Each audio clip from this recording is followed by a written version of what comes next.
Энэ удаагийнхаа бичлэгээр 2019 оны учир битүүлэг аимшиг төрлийн Escape Room киноны 1-р ангийг нь товчлон ярьж өгөхөөр сонголоо.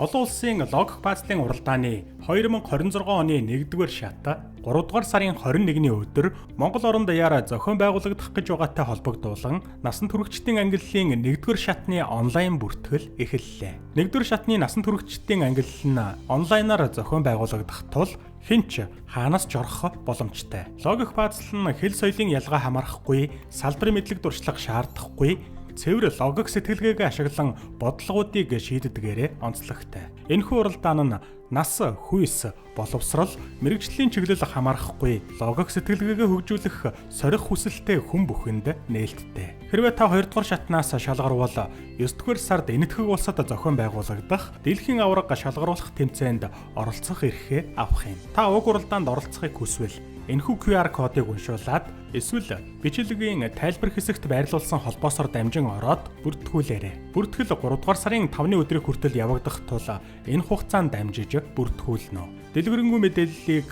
оюуны чадварын IQ төв Facebook хуудаснаас болон 1111 32 43 42 дугаарын утаснаас аваарай.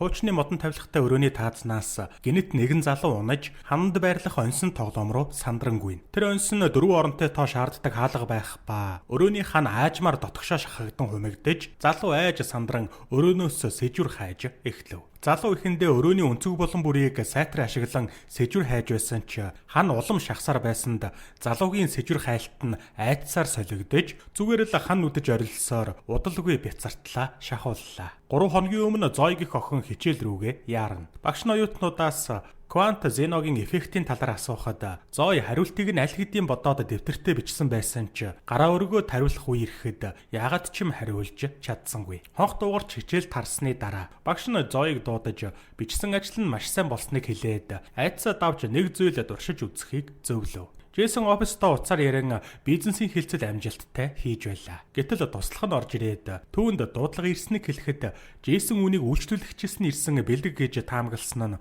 үнэн болж тэр ихэд баярлана. Бен дэлгүүрийн ард бараа шошглон ажиллаж байхад дарга нь орж ирээд уухаа болоод тушаал дэвшиж амьдралаа дээшлүүл гэж хэлв. Джейсны оффист ирсэн бэлэг нь хар хайрцаг байх ба нээхэд хэцүү байсан болохоор бас дээр нь ажлын цаг нь дуусч байсан тул дараа нь задлж үзэхэр шийдээд гэрлүүгээ харилаа. Энэ үед Зоё оюутны барилгаа орж явах ба түүний дэрэгдүр зөрөх олон хүмүүсээс тэр илт сэтгэлийн дүгшүүрийг мэдэрч өрөөндөө ороод тайвшрах гэж ном уншина. Гэнэт өрөөнийхэн тол хөдөлж байгаа мэт санагдаж онгоцны дөргөлт шиг зүйл мэдрэгдсэний дараа тэр хар дарсан зүуднээсээ сэрэх ба өрөөний найз нь түүнээс зүгээр эсхийг асуув. Найз нь сургуулийн амралтаар явах гэж байхдаа хаалганы гаднаас Зоёд хаяглагдсан илгээмжийг олоод түүнд өгөхөд дотор нь мөн л адил хар хайрцаг байлаа. Бен ажилдаа эрт ирэхэд түүнд ч мөн адил хар хайрцаг ирсэн байх нь тэр. Тэр эвдэж онгойлгох гэж оролдсон ч чадаагүй тул залхсандаа хар хайрцгийг зүгээр л шидэхэд нэг хэсэг нь тайлагдах ба тэр үргэлжлүүлэн хайрцагтай зурлалцаар. Зоёч мөн адил хайрцгийг онгойлгох гэж оролдох ба тэр хайрцангуй хурдан учрыг нь олно. Джейсон интернетээс бичлэг үзэн нээх аргыг нь олж тэд гурвуулаа хэн нь хайрцгаа нээж чадав. Хайрцагын дотор нь Менос гэсэн нэр байхаас гадна удахгүй болох гэж байгаа онсон өрөөний тоглоомонд оролцох эрхийн бичиг байхаас гадна үүн дээр уг өрөөнөөс амжилттай гарвал $10,000 хожино гэж бичсэн байлаа. Маргааш нь Бен Менос барилгын өмнө тамхи татан зогсож байтал Амандаг их бүсгүй ирээд баг зэрэг ярилцаад дотгошоо орно. Аманда хамгаалалтын ажилтнанд үнэмлэх гар утсаа хураалгаад цахилгаан шатанд суух үед түүний араас Дэнийг их залууч мөн адил цахилгаан шатанд суув. Дэнич мөн адил онсон тоглоомонд оролцохоор ирсэн байх ба тэр хэрэг болно гэж үзээд илүү гар утас нууж орж иржээ. Тэднийг дээшээ гарч хүлээлгийн өрөөнд ороход Майк Джейсон Зоё 3 сууж байв. Аманда ресепшн дээр очиж юм асуух гэсэн ч бусд нь хэрэггүй гэж зөвлөнө. Өрөөнд суух залуус уяадаж хаа хамаагүй зүйлс ярьж эхлэхэд Майк тэжидэг байсан 2 өрөнгийн нүдтэй тэжээр амтныхаа тухай Амандад ярьж тэд хоорондоо танилцав. Энэ үед Бен хамгийн сүүлд орж ирээд бусадтайгаа мэдлэнэ. Аманда ширээн дээр байсан сонинг авч галын ослын тухай мэдээ уншаад царай нээлт барав. Дэни өмнө нь 93 удаа Escape Room-д орж исэн гэж хэлэхэд Джейсон түүнийг шоолонгоо хүлээж авсан ч Майк өөрийн зэхүүн Дэнитэй адилхан бас энэ минаас өрөөгд оршиж үзэхийг аж ахуйн санал болгосон гэв. Харин Аманда өөрийгөө зөвхөн мөнгөний төлөө л ирсэн гэж хэлэхэд Дэни өрөөнүүд ихэвчлэн яаж ажилдгийг тайлбарлаж Зой тоглоом яаж эхэлдгийг асуухад Дэни зохион байгуулж байгаа хүмүүс нь ирж тэднийг escape room руу оруулахыг хүлээх хэрэгтэй гэж хариулна. Бен дахин тамхи татахаар босоод хаалганы бариулт хүрэхэд гинт бариул нь салж унснаар Майк засах гэж оролдож байх үед Дэни аль хэдийн escape room эхэлчихэж гэж хэлв. Дэни хаалган дээр очиж тохируулагчийг хараад энэ кодтой цойж байх магадлалтай юм байна гэд бусаддаа өрөөнөөс сэжүр хайхыг сануулна. Хэлсэн эсор бүгд өрөөг нэгжиж эхлэхэд Зой онгоцны зурагтай аяг олох бол Аманда доктор Вүтэн юу гэдэг нэрийг олж харав. Тэдэнд олдсон юмс болгон ямар нэгэн сэжүр мэт санагдана. Майк Фаренгейт 451 гэх номыг авч үзээд дотроос нь халив олох бөгөөд түүний барьж байсан номон дээрх 451 гэх тоог Зой код байж магадгүй гэж бодон хаалганд хийхэд гэнэт та зулаан өнгөөр гэрэлтэж эхэллээ. Тэд энэ нь зүгээр л гэрэл биш халуун ялгаруулж байгааг ойлгож Зой тохируулагчийг унтраах гэж оролдсон ч гатсан байв. Дэни зөвлөгөө авч болох байх гэж хэлэхэд Аманда ресепшн руу очино. Джейсон завтай бөмбөлөг олоод хэсэг гөлөрч юм бодно. Бен галын хор ашиглан ресепшний цонхыг хаглах гэтэл галын хор хуурамч хуванцар байсан тул хаяв. Удалгийн өрөөний дөрвөн баг нь халж эхлэх ба бусд нь сандарч байхад Зой газар унсан галын хорноос ресепшний цонхны түлхүүрийг оллоо. Тэд цонхыг түлхүүрд нь нээхэд өнөөх ресепшн нь зүгээр л хиймэл хүн байж таарав. Удалгүй хиймэл ресепшний утас хангиж эхлэхэд тэд Джейсныг дуудлаганд хариу өгөхийг хүснэ. Джейсон харилцаурыг авахад автомат дуудлага байх ба тэднийг дүрмээ дагаж тоглол гэх дуудлага байв. Дуудлага дуусгүй үгүй юу цонхнуудын хаалт нь бууж өрөө илүү ихээр халж эхлэнэ. Аманда шуудлаа докторгүй болж айдас давтан хан налаад амсгаатахад Зой Амандагийн хүзүүн дээр маш гүн түлэгдэлтийн сорив байгааг анзаарав. Тэд юу хийхээ мэдэхгүй дэмийл ойрлож хаалга балбах ба энэ үед Зой ханан дээр байх доктор Вүтэн юу үргэлж шилэн аягны тавиур ашигла гэж хэлдэг. Гэх үгсийг хараад ширээн дээр очиж шилэн аягны тавиур дээр дарахад хананд завсар гарч эхлэв. Бусдан ч мөн түүнийг дагаж үлдсэн аягны соринууд дээр дарахад нүхээ бүр томорч хүн чөлөөтэй мөлхөж болохоор бүрэн нээгдлээ. Джейсон хамгийн түрүүнд орж мөлхсөөр эцэст нь тулаад заавал халив ашиглаж цаашлах боломжтой хэлэхэд тэд Амандад халив өгөөд араас нь явуулаад өөрсдөө аягны тавиураа дарж үлдэнэ. Тэд бүгд орохын тулд ямар нэгэн арга сэтгэх хэрэгтэй байсан тул Зой шилэн стакануудад ус дүүргэж тавиурууд дээр нэг нэгээр нь тавив. Энэ үед давчуу хонглоор мөлхөх Амандагийн дайны үед авсан сэтгэлийн шархан сэтэрч орилж эхэллээ. Зой түүний орилж байгааг сонсоод араас нь явхад ард үлдсэн Дэни Бен хоёр хамгийн сүүлийн стакануудад ус хийж байрлуулад өөрсдөө бас хонглоор явах гэтэл үлдсэн ус нь сүүлийн стаканы тал дээр нь дуусчихав. Ямар ч аргагүй болсон нөхцөлд Бен нууж оруулсан архиа санаад стаканыг архиар дүргэж хонглоор ороход өрөө халсаар галт автаж дэлбэрэх ба азар Бен Дэни хоёр дараагийн өрөөнд дамжиж хүрч чадна. Дэни энэ аюулгүй тоглоомч гэлээ үнэмшилтэй байлаа гэх мэт үгс хэлэхэд Аманда түүнийг загнаж энэ бол үхлийн тоглоом гэдгийг ойлгуулахыг хичээв. Энэ үед Джейсон хоёр түгжээтэй хаалга олох ба сэжүр мэдээж тэдний зогсох өрөөнд бий. Аманда Дэнийг нууж орж исэн утсыг нь авч цагдаа дуудах гэсэн боловч ямар ч сүлжээ байгаагүй тул тэд хүссэн хүсээгүй тоглоомыг үргэлжлүүлэх шаардлагатай болов. Эхний түгжээ зүгээр л энгийн түлхүүрээр онгоох байсан ба Джейсон ханан дөлгөөтэй цүнхнээс түлхүүрийг нь олдог бол хоёр дахь цоож нь 7 үсгээс бүрдэх онсон түгжээ байлаа. Бусд нь таах гэж хичээж байхад Бен ханан дөлгсөн бугын эврүүдийг харж өнгөрсөнд найзуудтайгаа дуулж хөөрдөн машинтай явж исэн мөчөө санана. Удалгүй Бен Дэни хоёр ханан дээрх чи түүхэнд мөнхрөн гэх бичээсийг Рудольф гэх цаа буганы дуун дээр байдаг гэдгийг санаад Джейсонд Рудольф гэх үгийг санал болгосноор код зөв байж таарав. Хаалга онгойж тэд өрөөнөөс гарцгаахад цас мөсөр хувчигдсан ойд гарч ирнэ. Дэни мөсөн дээгүүр алхаж цаашлах гэж байгаад том дэлгэц мөргөө дунахад мөс цуурч байгаа чимээ гарав. Джейсон түүнд битгий хөдөл гэж хэлэхэд Дэни энэ бүхнийг аюул учруулахгүй тоглоом гэдэгт итгэсээр байх ба удалгүй өрөөний хэм унаж ханнаас хүйтэн агаар үлээж эхэллээ. Тэдний биеийн дулаан эрчимтэй унж байсан тул Дэни ямар нэгэн сэжүр олцгоё гэж хэлэх ба өөр сонголт байхгүй учраас тэд бүгд сэжүр хайж эхлэнэ. Джейсон дараагийн өрөө рүү орох хаалгыг олдог бол Зой завин дээрээс жинхэнэ хойд зүг бол хуурмаг гэх сэжүр үхс олдогч тэр зүгээ ялгаж мэдэхгүй байлаа. Майк загсны уурга олоход харин Бен зүгээр л суугаад тамхи асаахыг хичээнэ. Харин Аманда ганцхан ширхэг күртэг болоод хамгийн их дарж байгаа зойд өгөхөд Джейсон улаан өнгийн күртгийг хараад бодолд автав. Бен алхаж яваад цооногт хөл алдаж бүдрэх үед бусд нь энэ цооногт ямар нэгэн нууц байгаа байх гэж таамаглана. Яг энэ үед Майк өөрийн олсон загсны уурга авчрах ба тэд яаж ашиглах талаар ярилцав. Зой күртгэнийхээ халааснаас луужин олж өмнө нь харсан жинхэнэ хойд зүг бол хуурмаг гэх үйлбэрийн дагуу хойд зүгийг чиглэн алхаж яваад хиймэл цагаан бавгаатай тарах ба бавгаан амнаас соронз оллоо. Зой буцаж очиод олсон соронзоо өгөхөд Майк соронзыг загсны уурганд бэхэлж цооног руу айжмаар хийн. Удалгүй соронзоо нилээдгүй хүнд зүйлд наалдаж арай гэж татаж гаргахад дөрвөлжин мөс дотор нь өрөөнөөс гарах түлхүүр байв. Джейсон Бенээс асаагуурыг нь гуйхад Бен олон юм бодлого шидэж өгснөөр асаагуурыг авах гэж очсон Дэнийг нь доотох мөсөн цөмөрч тэр шуудлаа живэн алга боллоо. Бус нь түүнийг аврах гэж оролдсон ч Дэний харагдахгүй болж удалгүй живж өгөх нь тэр. Майк Аманда хоёр Бенийг буруутгаж эхлэхэд Бен өөрийгөө өмөрч маргалдана. Харин Джейсон ингэх цаг биш гэж хэлээд биеийн дулаанаа ашиглаж мөсийг хайлуулахаар шийдэв.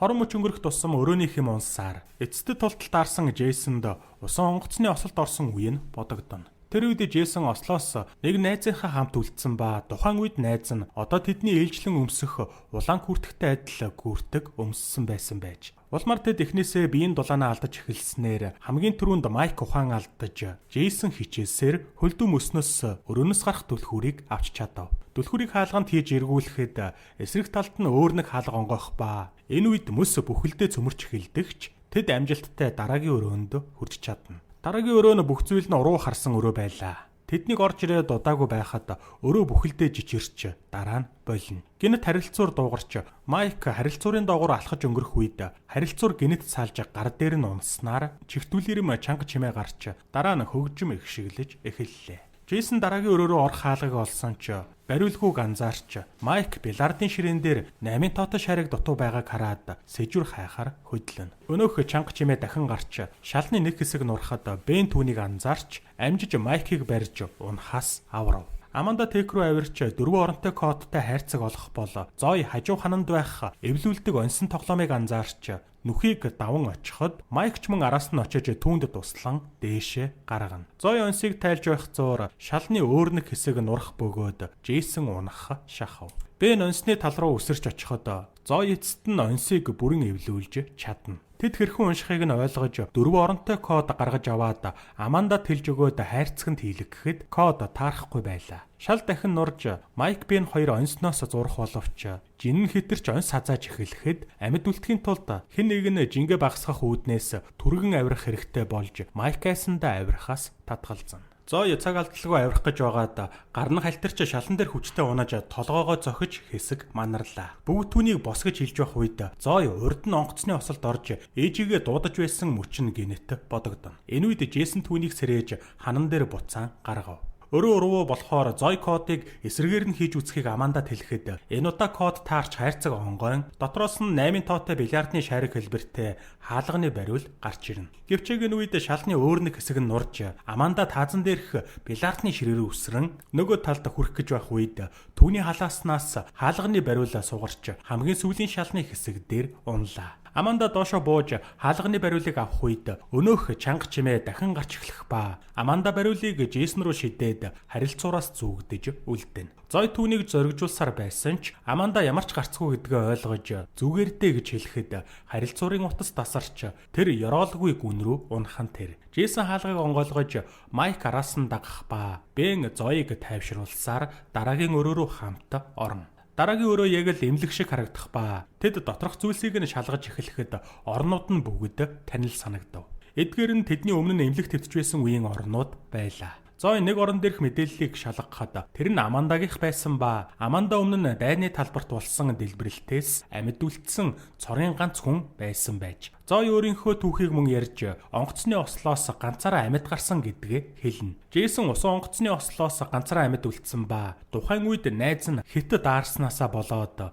ухаан нь самуурч далай руу сэлэн алга болсон тухай ярив. Бенч мөн адил автомашины ослоос ганцаараа амьд гарсан гэдгээ хэлэх бол Майк уурхад тулсан ослоос ганцаараа амьд үлдсэн бөгөөд тэр ослоор дүүн нас барсан тухайга дурсахад уурхайн ослын үе түүний нүдэнд харагдана.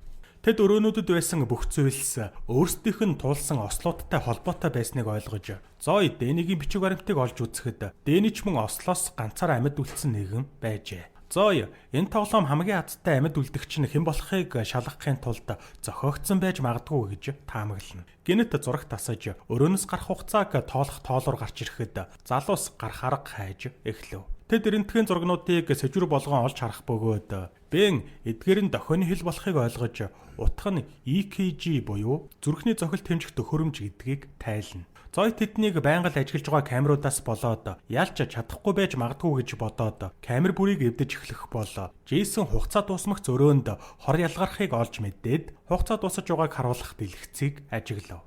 Дэлгэц дээр дуусж байгаа цаг гарахаас гадна цаана нь мэс засал хийж байгаа эмч нар хэмжээгээ тулгаж шинэ гарцыг ол гэх үгсийг хэлнэ. Үнийг сонссон Джейсон EKG төхөөрөмжийг залгаад зүрхний хэмээ тултал нэмэж эсвэл буулгаж байж л энэ өрөөнөөс гарах юм байна гэдгийг хэлв. Эхлээд Бэний зүрхний хэмжээсийг дуршиж үзсэн ч ажиллахгүй байсан тул Майкийг ятгахна. Майкийн зүрхний цохилт өндөр байсан ч хангалтгүй тул Джейсон зүрхний хэмийг нь улам нэмхийг ятгахж зөвшөөрөв. Джейсон Майкийг зохиулж хангалттай өндөр хэмд очсон ч Майк дэслэггүй нас барлаа. Бен Майкийг амьлуулах гэж оролдож байх хооронд хор өрөөнд дарахж эхлэх ба Зой камернуудыг эвдсээр.